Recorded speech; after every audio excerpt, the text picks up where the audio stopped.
have very talented Harold Perkins of LSU. We'll start with questions here on the front row. AP Stidham, AP and Kelly, as we see at syndicated radio. Harold, your coach said you'd be playing between the tackles and then be using other positions based on the situation. How do you feel about this role? I feel good about it. I'm confident in my coaches and my teammates to put me in the right position to be successful and make plays. So, yeah, I'm confident. I love to move. Okay, on the aisle here. Abby Williams, OU Knightley from Norman. Being so dominant in that linebacker position, how much have you watched Oklahoma's Danny Stutzman, and do you see any similarities between yours and his game? Can you repeat your question? Danny Stutzman from Oklahoma. Do you see any similarities between your game and his game? Who is that? Oklahoma's linebacker, Danny Stutzman. To be honest, I ain't really watching nobody else play. I'm focused on myself and my teammates, and we just focus on getting better. So. Okay. Wyatt Nunn, Cameo 8 Sports.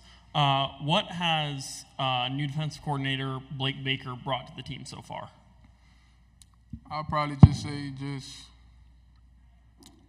a loving working environment. Coach Baker is a joy to have around the building. He's the DC, but obviously he's my coach. He's my position coach. So my first time meeting him, he came out to practice with some cleats on, and it made me laugh a little bit because, they just speak to the testament of what he is. He coming out here, he wants you to work, but he's putting in the work too. He's not just out here just telling us what to do. He's showing us how to do it. So that's one thing that I love about him. Front row. Michael Cobble, WBRZ TV in Baton Rouge. Harold, what's it going to take for you to be successful this year? What does success look like to you? And I guess, in the physicality of playing inside, how can you ensure that you have the most success? Just knowing that everything not going to be perfect, Everything not going to pan out and play out the way that you want it to, and just be ready for adversity, and be ready to deal with it and not running from it. I'll say that. Right side, third row. Mason Young, Tulsa World. Harold, just curious for your thoughts on there's going to be now iPads and video replay available on the sideline. How beneficial do you think that's going to be for you guys this upcoming season? Can you repeat your question? How beneficial is it going to be to have video replay available to you on the sideline this season? I think that's a magnificent idea, to come to the sideline and see yourself making a play or just the mistake. Because I'll wait till tomorrow to see what I messed up on when I can go to the sideline and fix the mistake or the problem right then and there instead of waiting. So I think that'll be a great addition to the game for all college athletes. Left side. Tyler Shaw with KBTX and College Station. Harold, going back to your recruitment and going to LSU, how difficult of a decision was that? Flipping from A&M and to LSU. It was a difficult decision. It was a moment that I feel that I have no regrets on, but it was for sure a difficult decision. Now that you're in Baton Rouge, what's it like playing against A&M every year, and what's that game kind of dynamic like for you? It's fun. Obviously the guys on that team, and coaches and stuff, we have a little bit of a history. So, I know them, they know me. So it's not like a surprise, So it'd be a fun game, though, when we play them. Right side, third row.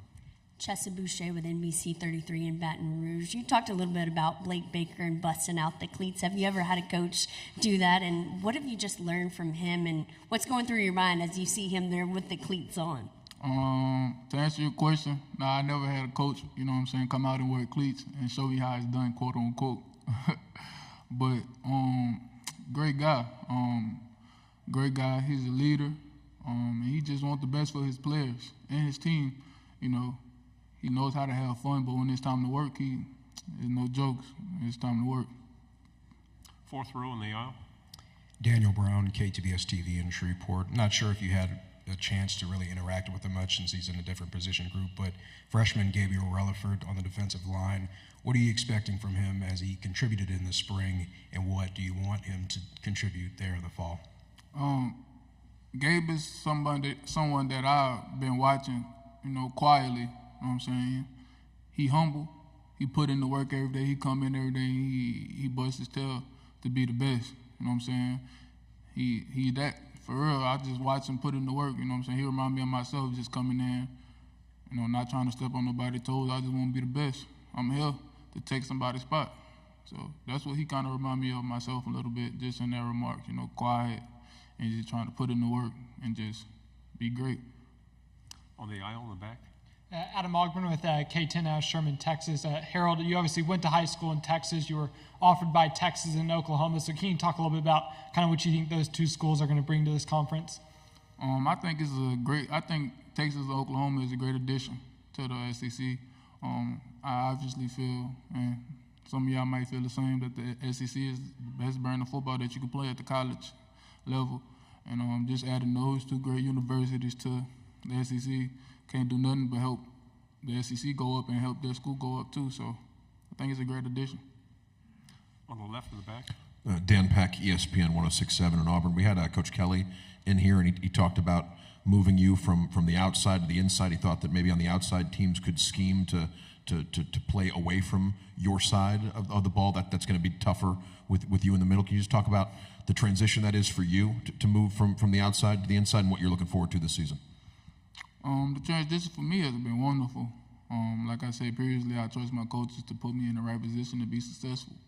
And the rest is on me. Like, I trust in my abilities and my qualities that God has blessed me with to go out and make a play. So I'm excited to see where this year gonna go. Front row. Eric Bailey with Tulsa World. Piggybacking off the OU Texas question, can you talk a little bit about Brent Venables, his recruiting style, and just the kind of defensive coach that he is at Oklahoma? To be quite frank and honest with you, I don't really know too much about him, but I'm pretty sure he's a great guy. You know what I'm saying? Oklahoma defense, I feel should be good this year. Obviously, there's no sleepers in the SEC, so I feel like they're gonna be a good team. Maybe be familiar with too. He's not your position coach, but Kerry Cooks. He was a former Oklahoma assistant. Can you talk a little bit about Coach Cooks?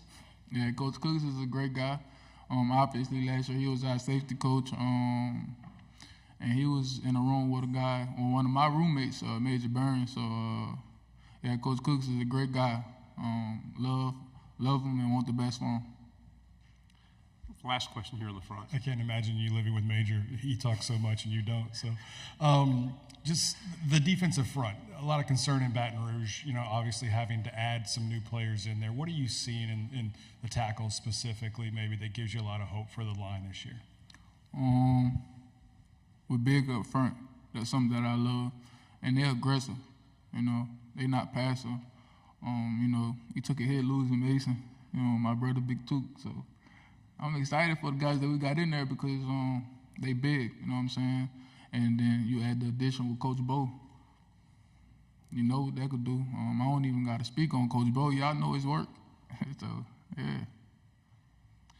Harold, good job. Thank you very much. Appreciate y'all.